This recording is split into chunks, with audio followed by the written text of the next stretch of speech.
Hello ছোট্ট বন্ধুরা, আশা করি তোমরা সবাই ভালো আছো। ইংলিশ বেসিক গ্রামারের দ্বিতীয় পর্বের ভিডিও ক্লাসে তোমাদের সবাইকে স্বাগত। বন্ধুরা, প্রথম পর্বে আমরা গ্রামার বা ব্যাকরণ কি, ইংলিশ গ্রামার কি, বাংলা গ্রামার কি, এই তিনটি টপিক নিয়ে আলোচনা করেছিলাম।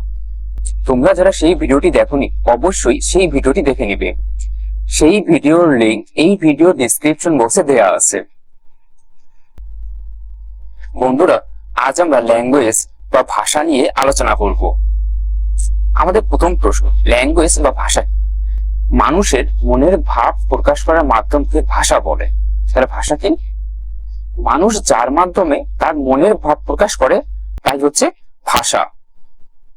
বাংলা ভাষা, বাংলাদেশের মানুষ যে ভাষায় তাদের মনের ভাব প্রকাশ করে তাকে বাংলা ভাষা বলে। বাংলা ভাষা কাকে বলে? বাংলাদেশের মানুষ তাদের মনের ভাব প্রকাশ করার জন্য যে ভাষা ব্যবহার করে তাকে বলা হয় বাংলা ভাষা। ইংরেজি ভাষা, ইংল্যান্ডের মানুষ যে ভাষায় তাদের মনের ভাব প্রকাশ করে তাকে ইংরেজি ভাষা বলে। ইংরেজি ভাষা কাকে বলে? ইংল্যান্ডের মানুষ নিজেদের মনের ভাব প্রকাশ করার জন্য যে ভাষা ব্যবহার করে সেটাই হচ্ছে মূলত ইংরেজি ভাষা। মাদার টাং বা মাতৃভাষা, কোনো মানুষ তার জন্মের পর তার মায়ের মুখ থেকে প্রথম যে ভাষা শেখে তাকে মাদার টাং বা মাতৃভাষা বলে। বন্ধুরা, একটা বাচ্চা যখন জন্মগ্রহণ করে তখন সে প্রথম কথা কিন্তু সেটা তার মায়ের কাছ থেকে। এই কারণে বলা হয় একটা বাচ্চা প্রথম তার মায়ের কাছ থেকে যে ভাষা শিখছে ওইটাই হচ্ছে তার মাতৃভাষা বা মাদার টাং।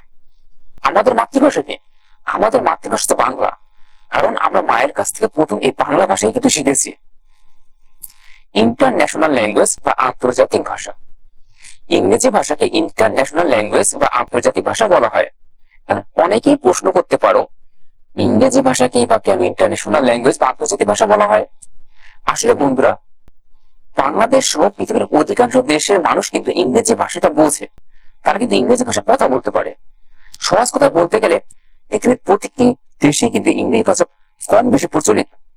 আর যেহেতু পৃথিবীর সকল অঞ্চলে ইংরেজি ভাষা প্রচলিত, এই কারণে ইংরেজি ভাষাকে বলা হয় ইন্টারন্যাশনাল ল্যাঙ্গুয়েজ বা আন্তর্জাতিক ভাষা। বন্ধুরা, এখন আমরা বাংলা ভাষার রূপ নিয়ে সামান্য একটু আলোচনা করব। ষষ্ঠ থেকে দশম শ্রেণী পর্যন্ত তোমরা যারা আছো এখান থেকে তোমরা একটা এমসিকিউ আশা করা যায় প্রত্যেক পরীক্ষায় কমন হবে। বন্ধুরা, বাংলা ভাষার দুটি রূপ রয়েছে। শুধু বাংলা ভাষা না, পৃথিবীর অনেক ভাষার কিন্তু দুটি রূপ রয়েছে। একটা হচ্ছে লেখ্য রূপ, আর একটা হচ্ছে কথ্য রূপ।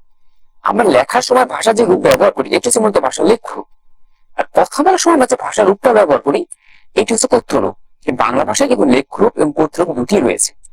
এদের অনেক ভাষায় দুটি রূপ রয়েছে, আবার এমন অনেক ভাষা আছে যে ভাষায় কথ্য রূপ আছে, কোনো লেখ্য রূপ নেই। এখন বন্ধুরা, এই লেখ্য রূপ আর কথ্য রূপ এই দুটোকে কিন্তু আমরা আবার দুই ভাগে ভাগ করতে পারি বাংলা ভাষার ক্ষেত্রে। লেখ্য রূপ সাধারণত দুইটা, একটা হচ্ছে সাধু রূপ, একটা হচ্ছে চলিত বা প্রমিত রূপ। কথ্য রূপও দুইটা, চলিত বা প্রমিত রূপ, আর একটা হচ্ছে আঞ্চলিক রূপ।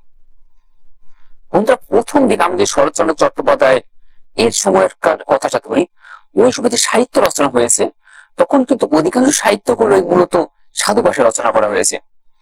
আধুনিক কালে বা বর্তমানে আমরা যে সাহিত্যগুলো দেখতে পাচ্ছি এই সাহিত্যগুলো কিন্তু প্রচলিত চলিত অথবা প্রমিত ভাষায় লেখা হয়েছে। আর আমাদের যে ভাষা, এই যে বাংলা ভাষা, একটু যদি খেয়াল করো যে ঢাকায় বসবাসকারী মানুষ যেভাবে বাংলা ভাষা উচ্চারণ করে চট্টগ্রামের মানুষ কিন্তু ঠিক ওইভাবে বাংলাকে উচ্চারণ করে না। আবার যারা বরিশাল বা নোয়াখালী অঞ্চলে থাকে তাদের বাংলা উচ্চারণ কিন্তু সেম না। কিন্তু আমাদের সবার ভাষা একটা বাংলা। যে অঞ্চলভেদে যে ভাষার একটা পার্থক্য, এটি হচ্ছে মূলত আঞ্চলিক ভাষা।